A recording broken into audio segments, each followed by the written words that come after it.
만나면 좋은 친구 MBC.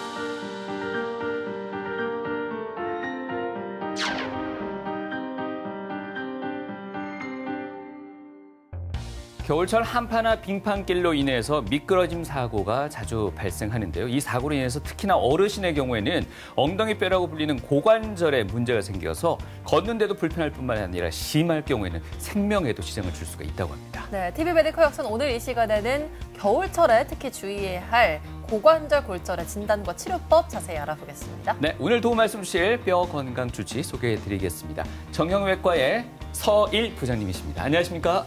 안녕하세요.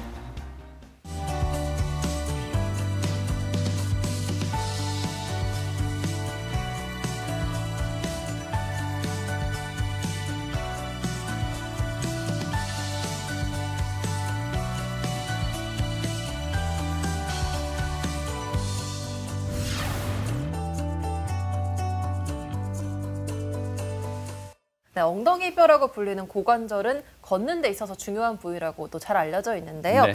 먼저 고관절의 기능에 대해서 좀 자세히 설명해 주실까요? 네, 고관절은 골반과 대퇴를 이어주는 관절이고요. 우리 엉덩이 관절이라고도 불립니다. 상체와 하체를 연결해주고 우리 몸을 지탱해주는 역할을 하고 있습니다. 그리고 우리 몸이 서고 걷고 뛸 수 있게 해주는 우리 몸에서 가장 큰 관절입니다. 네, 오늘 살펴보게 될 이 관절만큼이나 중요한 게 바로 또 근육이 아닐까 싶은데요. 노년의 삶은 근육이 좌우한다라는 말이 있을 정도입니다. 뭐 신조어로 근테크라고도 하는데 어떨까요, 부장님? 근육은 든든한 노후 자산이 된다고 하는데 어느 정도 비중을 차지할까요? 아주 중요한 역할을 하고 있고요. 근육은 이제 뼈와 관절하고도 굉장히 밀접한 관련이 있습니다. 근육은 뼈에 붙어서 수축과 이완을 통해서 우리 몸의 움직임을 계속 만들어내고요. 또 근육의 수축은 또한 열을 발생시키기 때문에 체온의 항상성 유지에도 아주 중요한 역할을 합니다. 저희가 나이가 들어감에 따라서 근육 양은 감소하고 근육의 기능도 떨어지게 되는데요. 우리 이러한 경우를 근감소증이라고 합니다. 이러한 근감소증이 있을 때는 일상생활에 거동이 점점 힘들어지고 타인의 도움들이 많이 필요하게 됩니다. 그로 인해서 이제 골다공증이라든지 낙상이라든지 또 이어지는 골절로까지 이어질 수 있는 아주 위험한 상황이 펼쳐질 수도 있는데요. 그 역할에 더해서 또 근육은 혈액을 체류하고 호르몬을 완충작용을 하기 때문에 그런 기능이 떨어진다면 만성질환에 대한 관리도 어려울 뿐더러 당뇨나 심혈관계 합병증이 발생할 수 있습니다. 고관절은 우리 몸에서 가장 큰 관절인데요. 네. 크니까 왠지 좀 더 튼튼할 것만 같은데 과연 그 속사정은 어떤지 뼈의 구조부터 살펴보도록 하겠습니다. 네, 저희 뼈는 우리 바깥쪽에 큰 단단한 치밀골과 또 안쪽에 스펀지 같은 해면골로 이루어져 있습니다. 저희가 파골세포라는 것은 골을 흡수하는 세포고요. 골을 형성하는 조골세포가 서로 상호작용을 통해서 계속 생성과 흡수, 생성을 반복하는 그런 아주 다이나믹한 몸의 기관입니다.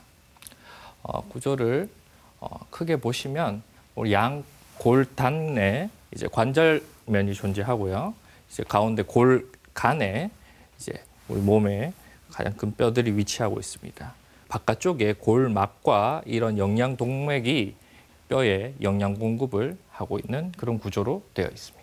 네, 이런 치밀한 조직을 가지고 있는 뼈에도 손상을 미치는 경우들이 많습니다. 뭐 미끄러져서라든지 여러 가지 낙상사고 발생할 수 있는데 굳이 그런 큰 사고가 아니더라도 단순히 잘못된 보행 습관만으로도 뼈에 골절이 발생할 수 있다는데 사실인가요? 보통은 나이가 드시면 일상생활에 근력이 떨어지기 때문에 이런 보행장애를 호소를 하시는데 일상생활에서 뭐 미끄러운 바닥을 지나간다든지 또는 겨울철에 빙판길에서 미끄러운 곳에 또 양손에 주머니에 손을 넣고 이렇게 바닥을 보시고 몸을 움츠린 채로 이제 걸어가시면 그런 보행 제한만으로도 낙상의 위험과 골절의 위험이 아주 커집니다.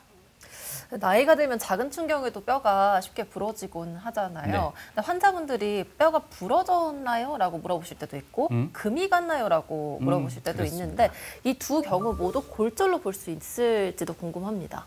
네. 그러기 위해서는 일단 골절이란 무엇인가가 아는 것이 제일 중요한데요. 네. 골절이란 외부의 힘에 의해서 뼈의 연속성이 완전 또는 불완전하게 소실된 상태를 얘기하고요. 이 불완전하게 소실됐다라는 얘기가 뼈에 금이 갔다는 얘기고요. 완전하게 소실됐다는 것은 골절이 돼서 전이가 됐다는 거고. 그러면 금이 간 것, 부러진 것 모두 다 골절로 얘기할 수 있습니다. 네. 그래서 골절은 또 크게 보면 단순 골절과 이 분쇄 골절로 분류할 수 있는데요. 단순 골절은 한 개의 골절선에 의해서 두 개의 골절편이 생기는 경우를 얘기하고, 분쇄 골절은 두 개 이상의 골절선에 의해서 세 개 이상의 골절편이 발생하는 경우를 이야기합니다. 또 단순 골절은 그 골절의 양상에 따라서 이제 가로로 된 횡골절, 비스듬하게 된 사상골절, 나선상골절 이렇게 분류할 수도 있습니다. 네. 크고 작게 우리 몸에는 뼈가 한 200개 정도 된다고 하는데 이렇듯 단순이든 분쇄든 골절이 발생했을 때 나타나는 주요 증상들이 있을 것 같습니다. 흔히들 뭐 쉽게 생각해서 붓는다, 많이 붓는다 정도는 알고 있는데 그 외에 어떤 증상들이 있을까요? 네. 일단 골절이 발생하면 골절 부위에 체액이 저류하게 됩니다. 그리고 피로 인해서 붓고 통증들이 오게 되고요. 시간이 지나면 멍이 들고 또 점상 출혈 같은 증상들이 나타나기도 합니다. 그리고 아까 말씀드렸듯이 골절 이후에 전이가 발생하면 회전 변형이라든지 또는 각형성 같은 것들이 발생할 수 있고요. 상지, 하지의 이런 긴 뼈들은 부러지고 나면 근육들이 수축을 자꾸 하기 때문에 그 길이가 단축되는 그런 현상들을 보일 수도 있습니다. 네. 나이가 들수록 뼈도 늙는다고 하는데 그 뼈가 어떤 기능을 하는지에 따라서 노화 속도 또한 달라질 것 같습니다. 네. 그렇다면 고관절의 노화는 언제부터 시작된다고 봐야 될까요? 네, 그거는 이제 골밀도를 통해서 얘기를 좀 드리고 싶은데요. 이제 우리 정상의 해면골은 그래도 좀 많이 차 있는 것인데 점점 나이가 들고 뼈의 밀도가 감소하면서 이런 골다공증까지 이르게 됩니다. 이런 골밀도를 이제 나이에 따른 표로 보면 우리 30대 때 남녀 모두 골밀도는 최대 골량을 이루게 되고 그 이후에 서서히 골밀도가 감소하는 경향을 보입니다. 하지만 특히 여자분들은 이 50대 이후에 폐경기 이후에 급격하게 골밀도가 감소하는 것을 볼 수 있는데요. 이때부터의 골다공증 위험성이 급격히 증가하는 것으로 알려져 있습니다. 네. 저희 흔히들 소염 진통제나 스테로이드를 장기간 지속적으로 사용할 경우에는 골다공증 내지는 골감소증을 더욱더 악화시킬 수 있다는 얘기도 들었던 것 같습니다. 그 장기간 지속적인 사용이란 어느 정도 기간을 말하는지 또 어느 정도 위험성이 있는지 함께 설명 좀 부탁드리죠. 네. 일단은 장기간이라는 것은 6개월에서 1년 이상 아주 고용량으로 썼을 때는 골다공증이나 이런 위험성이 높습니다. 우리 골다공증이 올 수 있는 원인은 크게 1차적, 2차적 원인으로 나눌 수 있는데요. 1차적이라는 것은 우리 방금 표에서 봤듯이 노화나 이 폐경에 의해서 점점 골밀도가 감소해서 생기는 것을 1차적 골다공증이라고 하고요. 이런 스테로이드나 이런 약물에 의해서 발생하는 것을 2차적 골다공증이라고 합니다. 이 스테로이드는 특히 아까 처음에 조골세포, 뼈를 형성하는 조골세포의 기능을 떨어뜨리기 때문에 뼈의 형성을 방해하여 골밀도가 낮아질 수밖에 없고요. 또 장에서 칼슘 흡수를 방해하기 때문에 이런 골다공증의 위험성이 됩니다. 네. 최근에는 코로나19 엔데믹으로 인해서 외부 활동이 늘어났잖아요. 네. 골절 환자들도 좀 더 늘어나진 않았을까 하는 생각이 그렇죠. 드는데 골절 환자 수에 대한 수치 통계 자료를 좀 준비해 오셨죠? 네, 2016년부터 2020년까지 골절 환자 수는 꾸준히 증가하다가 이 코로나가 있던 이 2020년에는 일부가 조금 감소했습니다. 이는 아마 외부 활동이 감소했기 때문에 통계적으로 약간은 줄었을 거라고 분석을 하고 있고요. 이후에도 계속 지속적으로 증가하는 경향을 보이고 있습니다.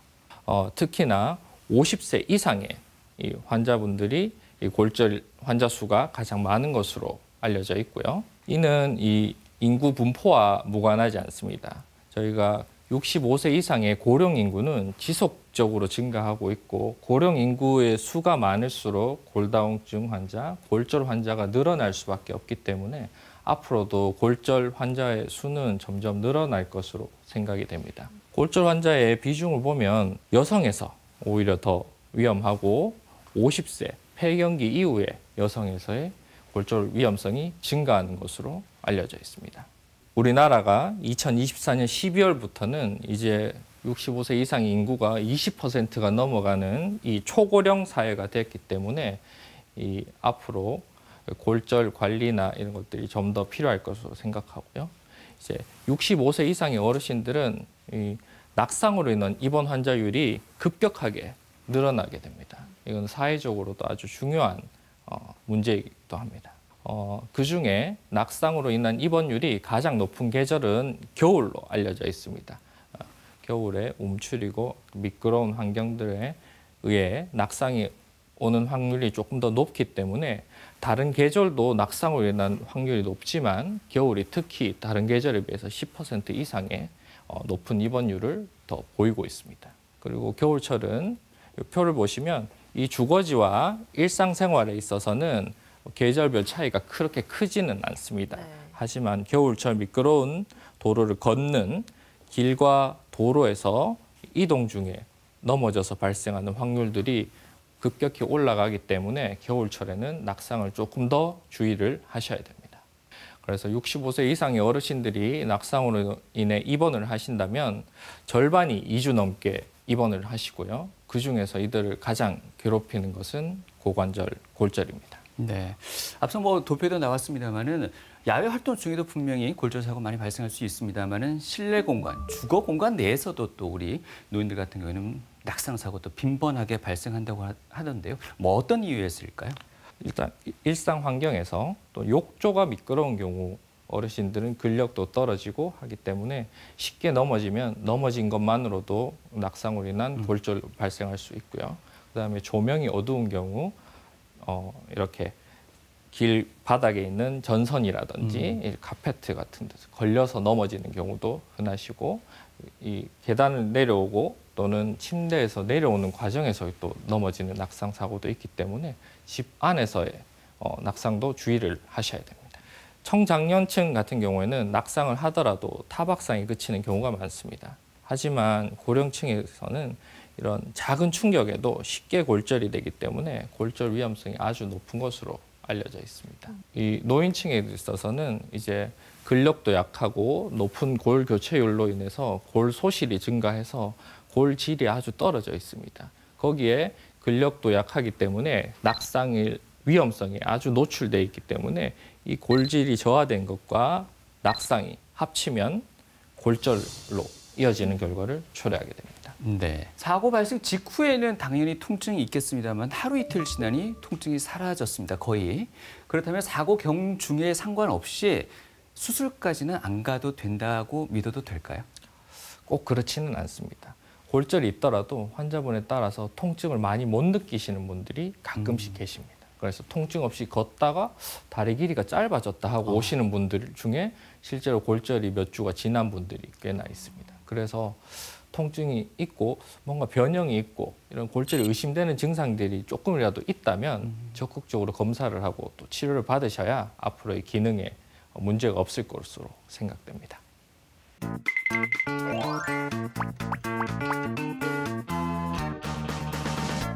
우리나라 사람 20명 중 1명은 크든 작든 고관절 골절로 인한 사고를 경험한다고 하는데요. 그중에서도 우리 몸 중추 역할을 하고 있는 고관절 골절은 자칫 생명의 위협까지도 느낀다고 합니다. 선생님, 실제로 고관절 골절로 인해서 병원을 찾는 분들이 많으신가요? 네, 특히나 겨울철에는 빙판길에 미끄러 넘어지면서 골절로 인한 환자분들이 다른 계절에 비해서는 확실히 많이 느는 경향이 있습니다. 아, 그렇군요. 그래서요, 일반 시민분들은 고관절 골절을 어떻게 알고 계시는지, 그리고 고관절 건강을 위해서 어떤 노력을 하고 계시는지 한번 여쭤봤거든요. 화면으로 한번 만나보시죠. 네. 고관절이 골절되면 자칫 사망할 수도 있다고 들었어요. 고관절 골절을 방치하면 폐렴이나 욕창 같은 이제 합병증이 생겨서 치명적이라고 하더라고요. 나이가 들면 더 위험하다고 들었어요. 골밀도가 낮으면은 다칠 위험이 높다고 저는 알고 있습니다. 제가 아는 어르신은 미끄러운데 화장실 같은데 미끄럼 방지 패드 같은 거를 놓고 생활을 하시더라고요. 헬스를 하면서 하체 운동을 많이 하는 편입니다. 유산소 운동도 열심히 하고 하체 근력 운동 스쿼트를 하고 있습니다. 칼슘 많은 음식을 먹으려고 노력해요. 선생님, 양반다리가 잘 안 되면 고관절에 문제가 있는 거라고 하던데 사실인가요? 사실입니다. 왜냐하면 고관절을 양반다리를 했을 때 고관절은 비구와 골두가 이루어져 있는데요. 비구가 자라나오거나 골두 부분이 튀어나와서 부딪히는 경우 고관절 충돌 증후군을 의심해 볼 수도 있고요. 그다음에 대퇴골두 무혈성 괴사라든지 퇴행성 관절염일 경우에도 양반다리가 어렵고 통증을 호소하시기 때문에 그런 증상이 있을 때는 반드시 고관절 질환을 의심해 봐야 합니다. 이번에는요, 고관절 골절에 관한 오해와 진실 그리고 궁금증까지 한 번에 알아보도록 하겠습니다. 선생님, 살집이 좀 없으신 분들이 살집이 좀 있는 분보다 골다공증성 골절에 취약하다, 뭐 그런 이야기가 있더라고요. 네. 사실인가요?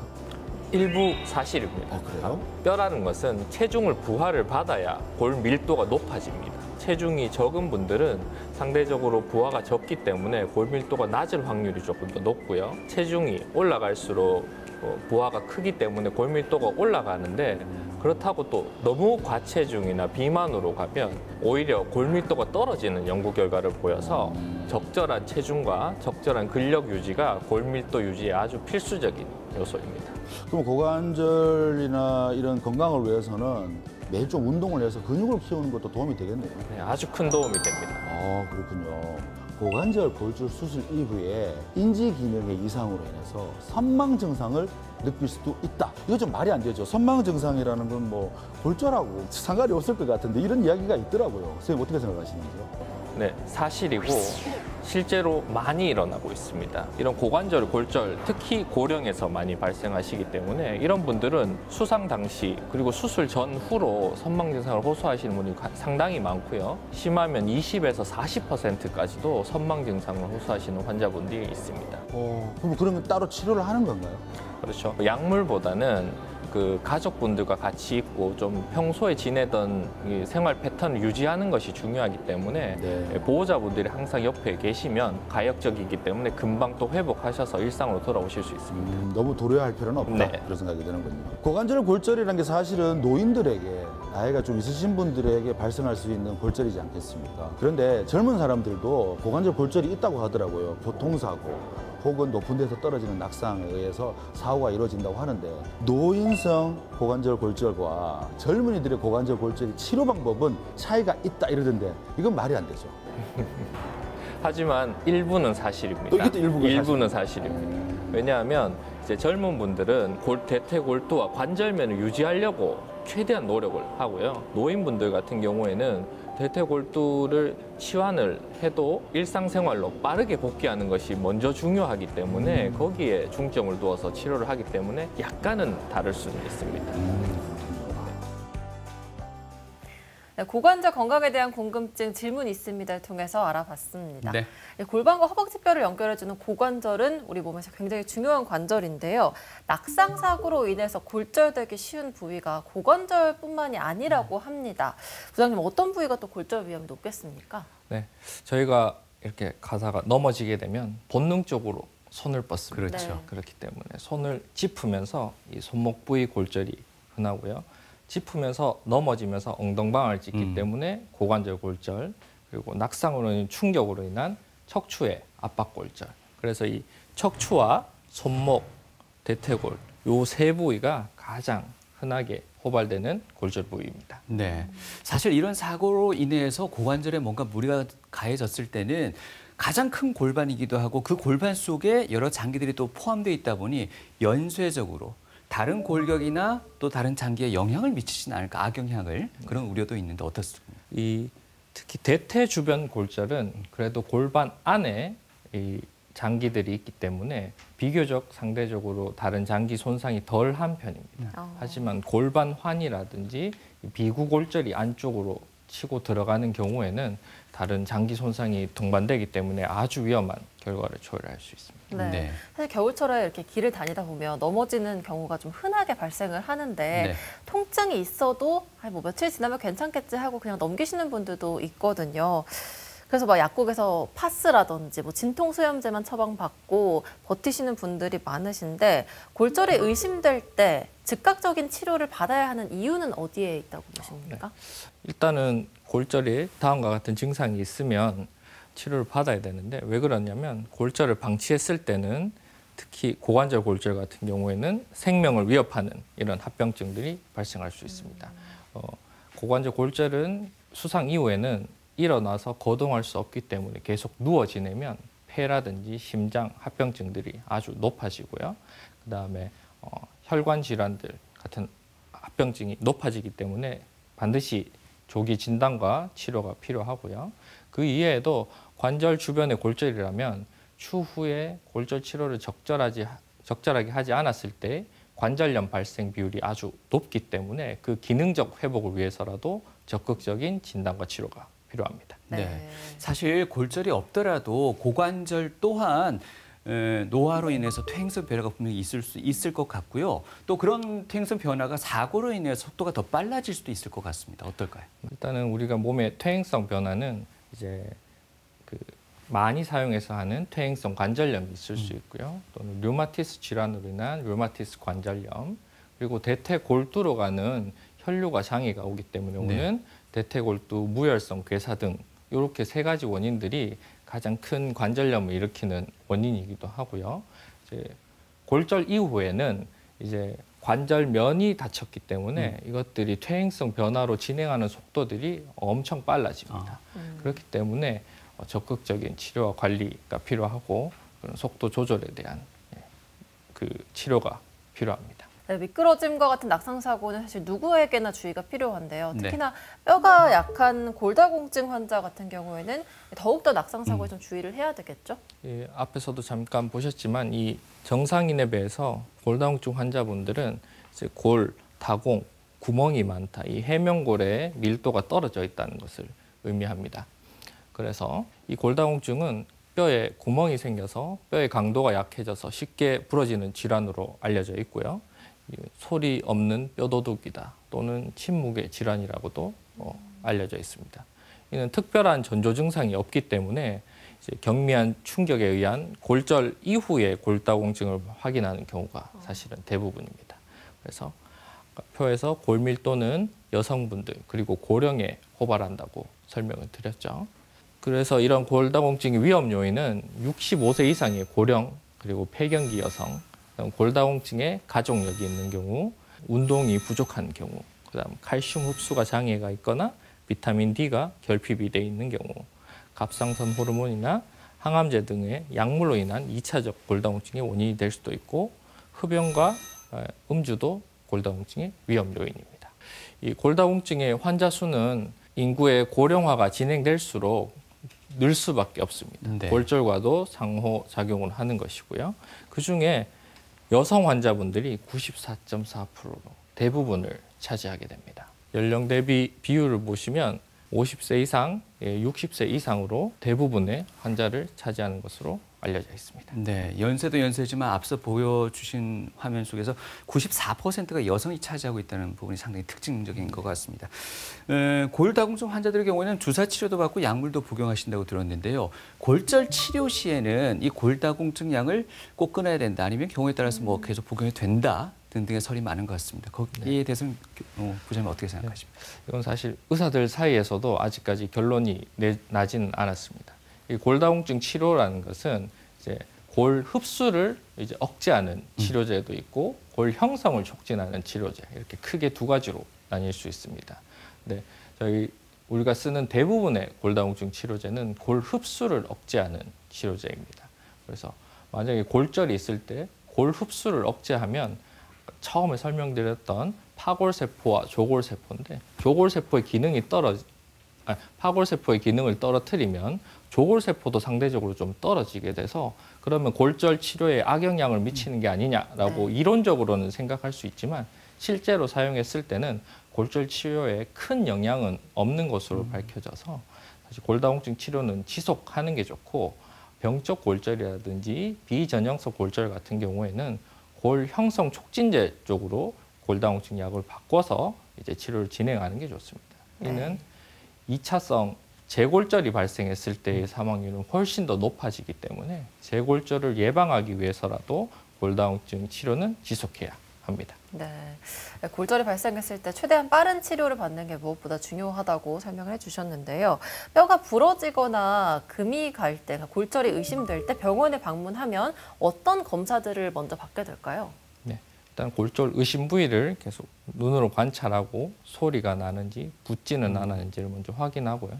기본적으로 엑스레이 촬영을 통해서 골절 부위를 확인하는데 거기에 잘 안 보이거나 그래도 골절이 강하게 의심이 되는 경우는 CT나 또는 주변 조직까지 관찰하겠다면 MRI 같은 것까지 촬영해 볼 수 있습니다. 네. 이러한 골다공증의 위협까지 안고 있는 고령층에서 특히나 발생할 수 있는 고관절 골절에 대해서 지금부터 본격적으로 알아보겠습니다. 고관절도 이거 골절된 부위에 따라서 치료법이 다들 다르게 적용되겠죠? 맞습니다. 예. 보시면 일단 고관절의 그 구조를 조금 더 보시면 설명이 좀 쉬운데요.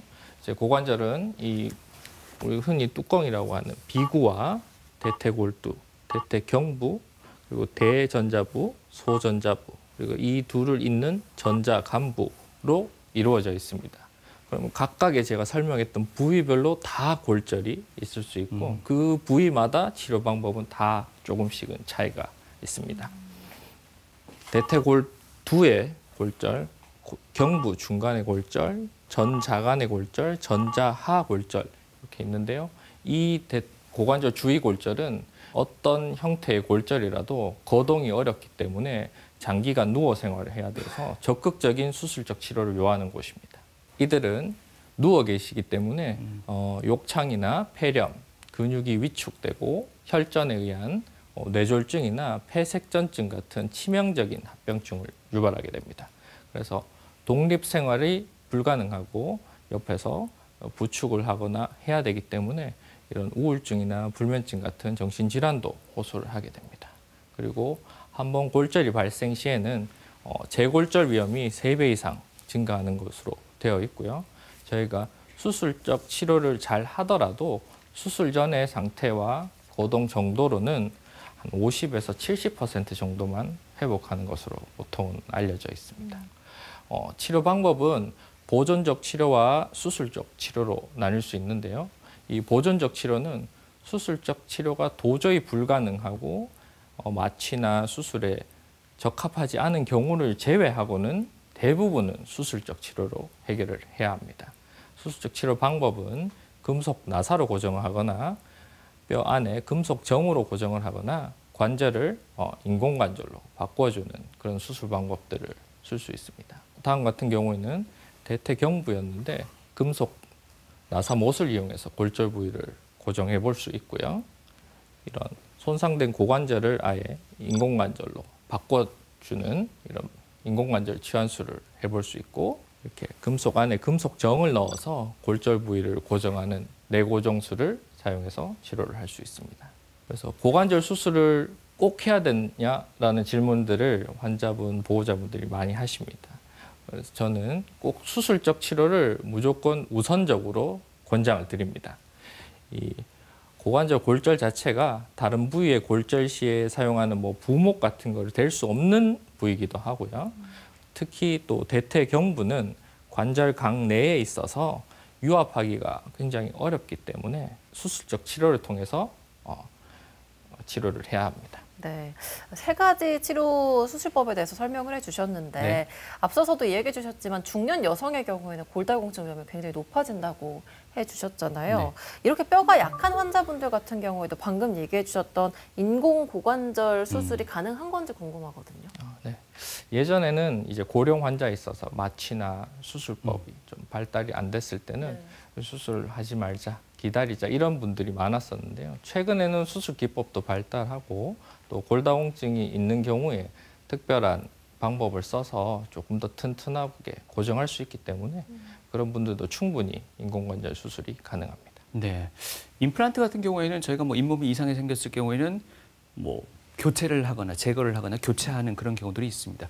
고관절 시술에 사용된 인공 고관절도 이게 교체가 또 가능한 건지 내지는 또 수명은 얼마나 되는 건지도 궁금합니다. 네. 예전에는 인공관절 수명이 10에서 15년이라고 알려져 있습니다. 아주 초창기에는.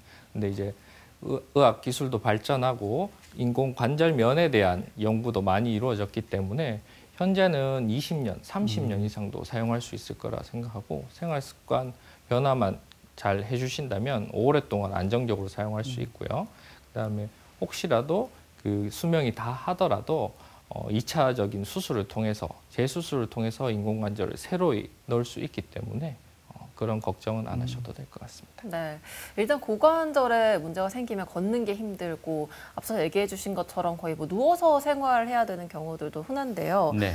그런데 특히 고관절 그 골절이 무서운 이유가 이런 단순히 걷는데 일상생활에 지장이 있는 것뿐만이 아니라고 하더라고요. 어떤 위험성이 더 있는 겁니까? 고관절 골절이 생기면 1년 이내에 사망 확률이 24%에 이르는 아주 위험한 질환입니다. 수술을 안 할 경우에 2년 이내에 70%가 사망할 수 있는 아주 중요한 질환이고요. 고관절과 척추골절 발생 시에 이제 사망률을 비교해 봤을 때 척추골절 시와 고관절 골절 시, 고관절 골절은 사망률이 훨씬 더 높기 때문에 적극적인 치료와 환자 관리가 필요합니다. 특히나 남성분들은 골절 이후에 5년 이내 사망률이 40에서 50%, 여성분들은 20에서 30%가 골절 5년 이내에 사망할 확률이 되고요. 이는 유방암보다도 사망률이 높은 아주 사회적으로도 중요한 질환이라고 생각됩니다. 네. 이런 사망 원인은 골절 자체에 있지는 않고요. 골절로 인해 거동이 불가능해지고 누워서 지내는 이런 심부전이나 폐렴 같은 합병증으로 돌아가시는 경우가 가장 많습니다. 네. 특히 수상 이후에 한 달 이내가 가장 위험하기 때문에 그때 적극적으로 병원을 내원하셔서 치료를 받는 것이 아주 중요하다고 얘기할 수 있겠습니다. 골절 발생률이라든지 골절로 인한 입원율은 여성들이 월등히 높은데 골절로 인한 이후 사망률은 남성이 오히려 월등히 더 높습니다. 이 차이점은 어디에 있을까요? 남성분들은 뼈가 튼튼한데 그게 골절될 정도로 이제 기초적인 체력이라든지 몸의 전반적인 컨디션이 저하가 있기 때문에 이런 상대적인 사망률은 더 높은 것으로 이렇게 보입니다. 네, 이토록 사망률이 높은 만큼 고관절 치료에는 보다 초기에 적극적으로 임할 필요가 있어 보입니다. 그렇다면 이 수술 후에 생길 수 있는 또 하나의 큰 부담이 되는 합병증에는 또 어떤 것들이 있겠습니까? 네. 수술 후에는 이제 고정술을 시행했다 하더라도 그 부위가 유압이 어려운 부위이기 때문에 또 불유압이 발생할 수 있고요. 그다음에 대퇴경부골절 같은 경우에는 대퇴골두로 가는 이제 혈관이 손상되는 경우가 많아서 대퇴골두 무혈성 괴사라든지 불유압으로 인한 이제 추후에는 또 인공관절로 바꿔야 되는 그런 경우가 발생할 수도 있습니다. 그리고 핀 또는 나사고정술을 받은 경우에는 불유압 위험성이 높고요.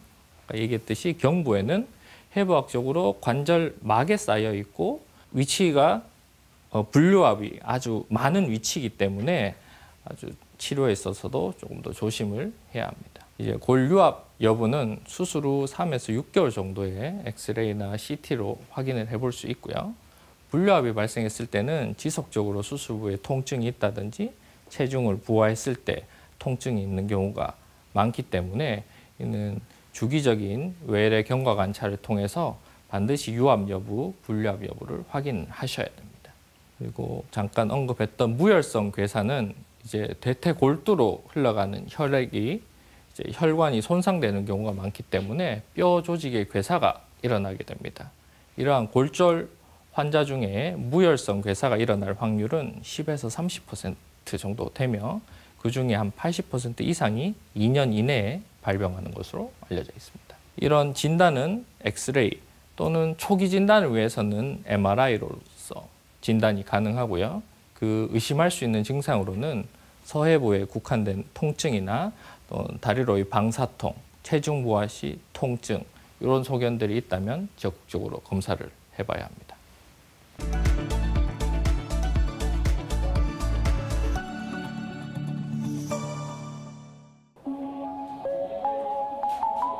예고 없이 일어나는 한순간의 사고. 지난 10월 응급실을 찾은 70대 환자. 작년 10월에 어디 화장실에 들어가다가 미끄러져가지고 엉덩방아를 찧었거든요. 오른쪽 다리를 움직이지를 못하겠더라고요. 도저히 아파서 못 일어나가지고 조금 지나니까 너무 아픈 거예요. 그래서 응급실에 오게 됐습니다.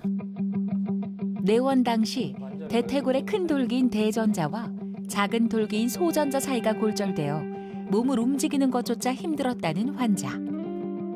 정밀 검사 후 수술이 시행됐다.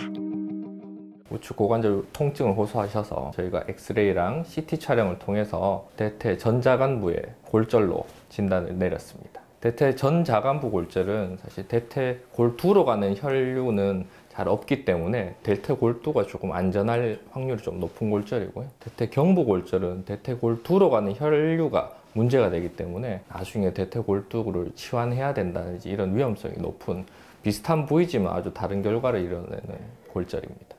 수술적으로 금속정 고정술을 시행했고요. 수술 후에 며칠간은 통증이 심하기 때문에 약물을 통해서 통증 조절을 좀 하고 이후에 재활치료를 들어갑니다. 고관절이 골절된 경우 골절 부위의 위치와 주변 인대 등 환자의 전반적인 건강 상태를 종합적으로 고려해 최적의 치료법을 결정하게 된다. 고관절 골절 시에는 내고정술을 할 수도 있고 인공관절 치환술을 할 수도 있습니다.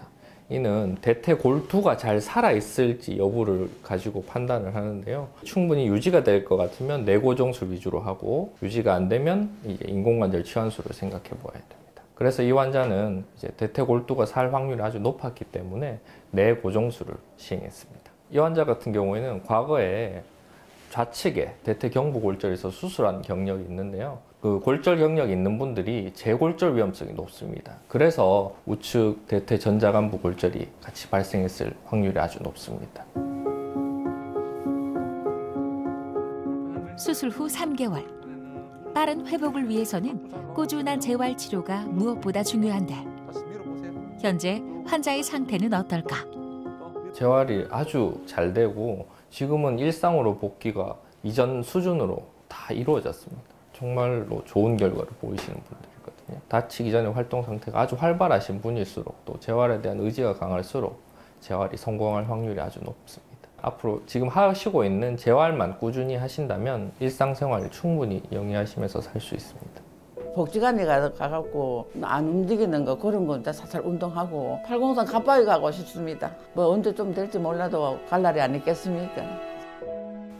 네, 고관절 골절 환자 사례 화면으로 만나봤습니다. 네. 자, 이번에는 고관절 골절의 이해도를 높이기 위해서 다양한 수술 환자 사례를 좀 가져오셨다고 하는데요. 네. 하나씩 좀 살펴볼까요? 네. 이 환자 같은 경우에는 왼쪽에 아까 대퇴 전자 골절입니다. 골절선이 대전자에서 이 소전자까지 이어지는 전자간 골절인데요. 이런 경우에는 이제 대퇴 골두로 가는 혈행이 문제가 없는 경우들이 많기 때문에 가능하면 금속 내 고정술로 이제 해결을 해줘서 빠른 체중 부하와 앉고 휠체어 생활이 가능하도록 해준 경우였고요. 두 번째 사례를 보시면 이분은 대퇴 경부가 이렇게 골절이 있습니다.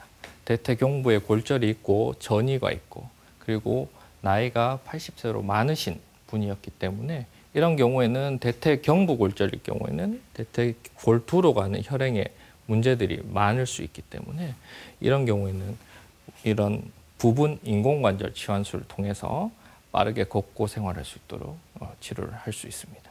다음은 상대적으로 아주 젊으신 분이셨는데요. 이미 다른 병원에서 반대쪽 인공관절을 하고 오셨던 분인데 이분도 대퇴 골두가 이미 부러지고 이게 수상한 지 3주가 지났습니다. 이런 경우에는 골두를 살릴 수가 없기 때문에 인공관절 전치환술을 통해서 비구와 골두의 기능을 모두 살려주는 그런 인공관절 치환술을 시행해 볼 수 있습니다. 그 외에 아주 젊고 대퇴 경부에 골절이 있더라도 전이가 심하지 않고 아주 젊은 경우에는 고정술을 우선적으로 시행해 볼 수 있는데 그런 경우에는 금속 나사 등을 이용해서 고정을 하여 좋은 결과를 얻었던 그런 환자분입니다. 네. 방금 환자 사례를 봤을 때 과연 이렇게 상당히 부담이 될 수밖에 없는 수술을 고령의 환자분들도 견뎌내실 수가 있을까 하는 걱정이 듭니다. 80세 이상의 환자분들이라면 문제가 없겠습니까?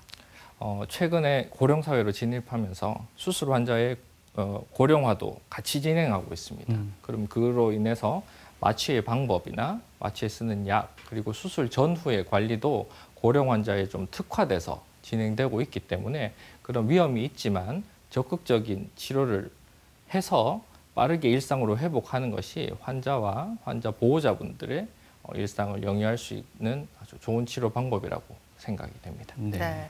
수술 방법 중에 한 가지 궁금한 것이 있는데요. 인공관절 치환술 설명해 주셨는데 저희가 좀 자세가 틀어지거나 골반에 이렇게 좀 균형이 흐트러지거나 했을 때도 다리 길이가 달라진다고 하잖아요. 관절을 이제 인공적으로 다른 것으로 바꾸는 수술인데 혹시나 다리 길이에 좀 차이가 생길까 우려하시는 분들도 계실 것 같거든요. 네. 대부분 그냥 보통의 골절로 인한 인공관절 치환술은 다리 길이가 크게 차이 나진 않습니다. 우리가 다리 길이가 차이가 나면 2cm 이상 차이가 났을 때 불편감을 좀 호소하시는 분들이 있는데 대부분의 인공관절은 1cm 이하의 차이를 보이기 때문에 잘 느끼지 못하는 경우가 많으시고요. 이 고관절 주변에 변형이 심하게 원래부터 가지고 계신 분들은 다리 길이 차이를 조금 호소할 수는 있습니다. 다양한 수술 방법 설명을 해주셨는데 골절로 인한 일상 속의 불편함이 굉장히 크기 때문에 또 합병증도 크고요. 수술 후에 일상으로 언제쯤 복귀할 수 있는지도 환자분들이 굉장히 궁금해하실 것 같습니다. 그거는 재활에 따른 또 차이도 있고요. 환자분이 수상 이전에 거동 활동 범위에 따라서도 차이가 있는데 저는 수술 후에 최대한 빠르게 서고 걸을 수 있도록 좀 유도를 합니다. 이런 합병증들은 모두 누워서 발생하는 것들이 많기 때문에 빠르게 앉고 수술 직후부터 앉고 휠체어 타고 서는 연습을 하도록 유도를 하는 것이 일상의 복귀의 시간을 좀 더 빨리 할 수 있기 때문에 빠른 분들은 3개월 이내에도 복귀를 할 수 있는 그런 결과를 얻어낼 수 있습니다. 네. 상당히 희망적인 어떤 메시지 주신 것 같은데 거기에 더해서 하나만 더 질문을 드리자면요.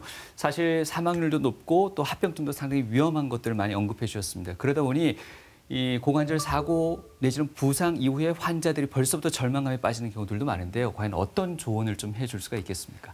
예전보다 수술 방법도 마취 방법도 이후에 재활 방법도 많이 발전을 했습니다. 그래서 나는 가능성이 없어라고 치료를 적극적으로 안 할 거야라고 생각하지 마시고 적극적으로 의사들을 믿고 치료를 받아주시고 재활에 임해주시면 다시 또 일상으로 복귀는 가능합니다. 그건 환자의 의지에 달렸기 때문에 희망을 잃지 말고 열심히 재활을 해주시면 충분히 좋은 결과를 얻을 수 있을 거라 생각합니다. 네.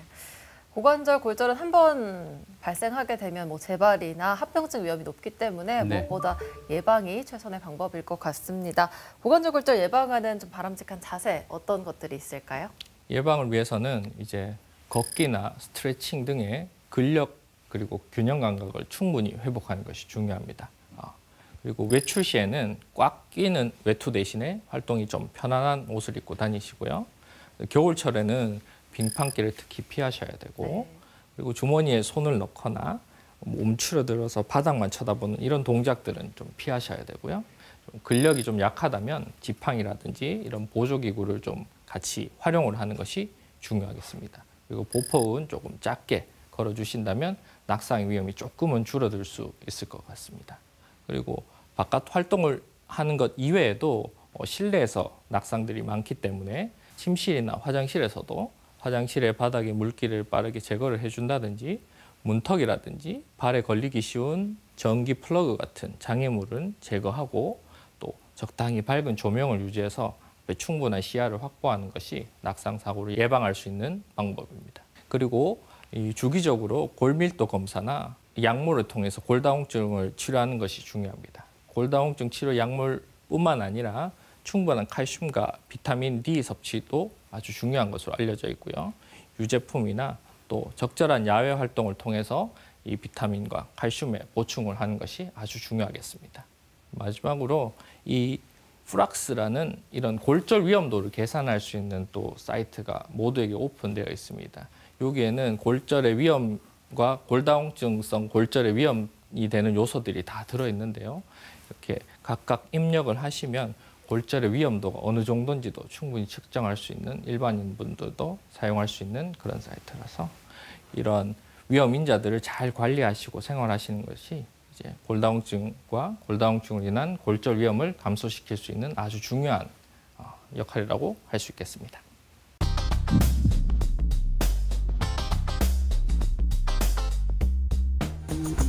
한쪽이 부러지면 다른 한쪽도 골절의 위험에 노출된다는 고관절 골절. 이번에는요, 고관절 골절에 관한 시청자 사연을 모아봤습니다. 선생님, 평범한 가정주부인 50대 여성분의 사연입니다. 이분은 집안일을 좀 많이 하는 편이라고 하네요. 그런데 일을 할 때마다 쪼그려 앉아서 일하는 시간이 굉장히 많다고 합니다. 그래서 최근에 명절, 설을 보내고 난 뒤에 고관절 쪽이 너무 욱신욱신해서 병원을 내원했더니 퇴행성 고관절염이라는 진단을 받았다고 하네요.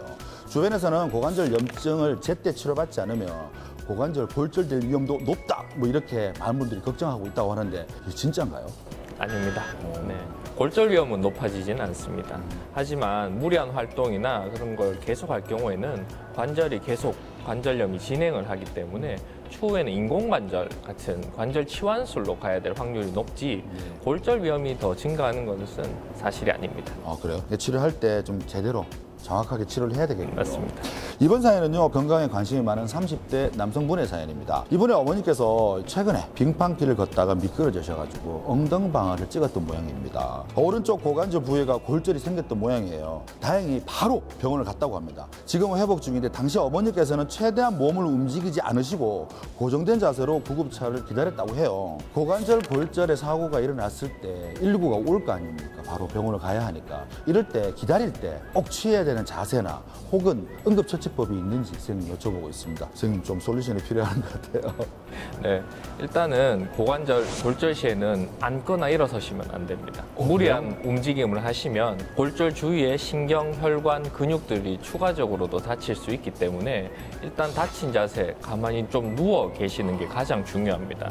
고관절은 특별한 부목이나 고정 방법이 없기 때문에 결국에는 전문가의 치료를 받는 것이 가장 중요하고 치료 전에 다른 2차 손상을 막는 것이 중요하기 때문에 일단은 누워서 기다리시는 것이 가장 중요한 것이라고 할 수 있겠습니다. 근데 어르신들이 고관절 골절이 발생을 했다, 이거를 본인이 알 수는 없잖아요. 그냥 앞 통증만 있는 거니까. 맞습니다. 근데 그 자세를 유지한다는 건 그렇게 쉽지 않을 것 같은데요. 네, 쉽지 않더라도 좀 기다리셔야 됩니다. 억지로 움직여보고 일어나려고 하시면 더 손상이 있기 때문에 일단은 119에 신고를 하셨다면 반드시 기다리셔야 됩니다. 아, 그렇군요. 그러니까 좀 넘어졌을 때 골절을 최대한 의심해보고 맞습니다. 자세를 유지하고 병원으로 가시는 게 가장 좋은 방법입니다. 맞습니다. 이번 사연은요, 고관절 골절 수술 후 재활 치료 중인 남성분의 사연입니다. 이분이 아직까지는 좀 움직이고 걷고 하는 게 조금 불편한 모양이에요. 그래서 보행기를 이용해서 천천히 걷는 훈련부터 하고 있다고 합니다.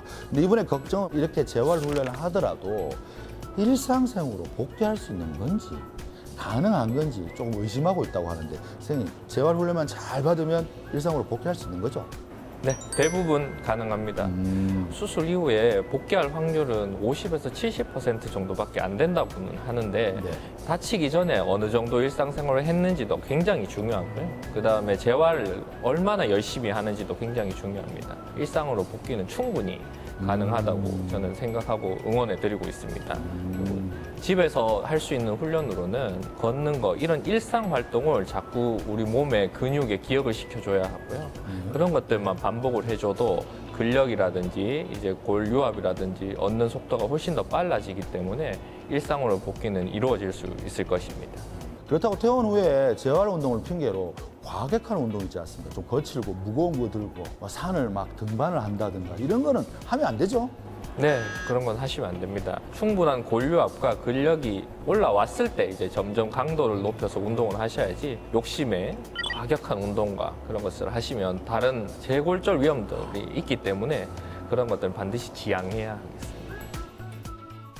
네, TV 메디컬 역선 오늘 이 시간에는 고관절 골절의 진단과 치료법에 대해서 자세히 알아봤습니다.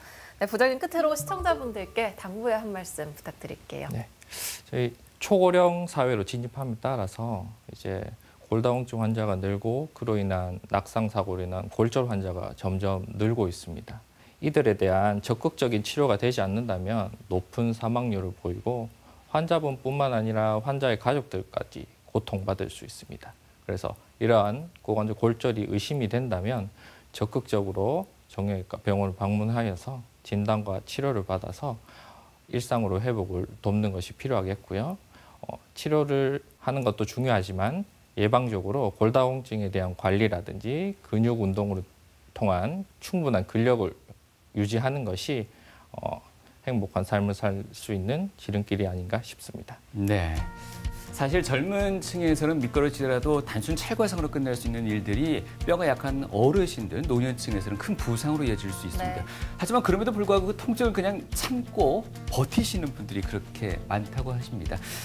우리 가족들이 좀 더 이 어르신들의 걸음걸이, 몸 상태를 세심하게 이렇게 관찰하는 그런 노력이 필요할 것 같습니다. 네, 그리고 거실 카펫이나 욕실 바닥처럼 일상생활에서 낙상 위험이 큰 실내 환경부터 바꿔보는 것도 중요할 것 같고요. 네. 이 고관절 골절은 빠른 치료가 최선이라는 사실도 기억해 주셨으면 좋겠습니다. 네. 자, 오늘 유익한 정보 전해주셨죠. 정형외과의 서희 부장님, 오늘 말씀 고맙습니다. 고맙습니다. 감사합니다.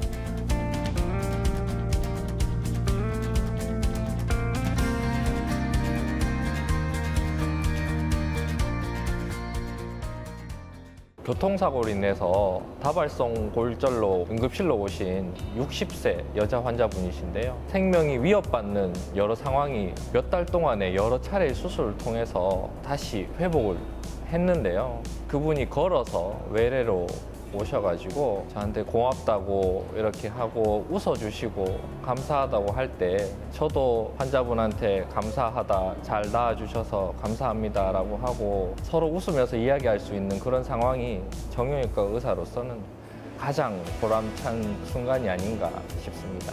로봇 수술 장비들이 최근에는 좀 많이 도용되고 있는데 골절 분야에도 로봇 도입을 좀 해보고 싶고요. 그다음에 노인 환자분들은 근력이 떨어지니까 근력을 보조할 수 있는 최근에도 연구들이 많이 진행되고 있는데 옷이라든지 이런 근력 보조할 수 있는 그런 것들을 조금 더 가볍고 컴팩트하게 이렇게 할 수 있는 거를 할 수 있으면 많은 도움이 되지 않을까 생각해 봤습니다. 네.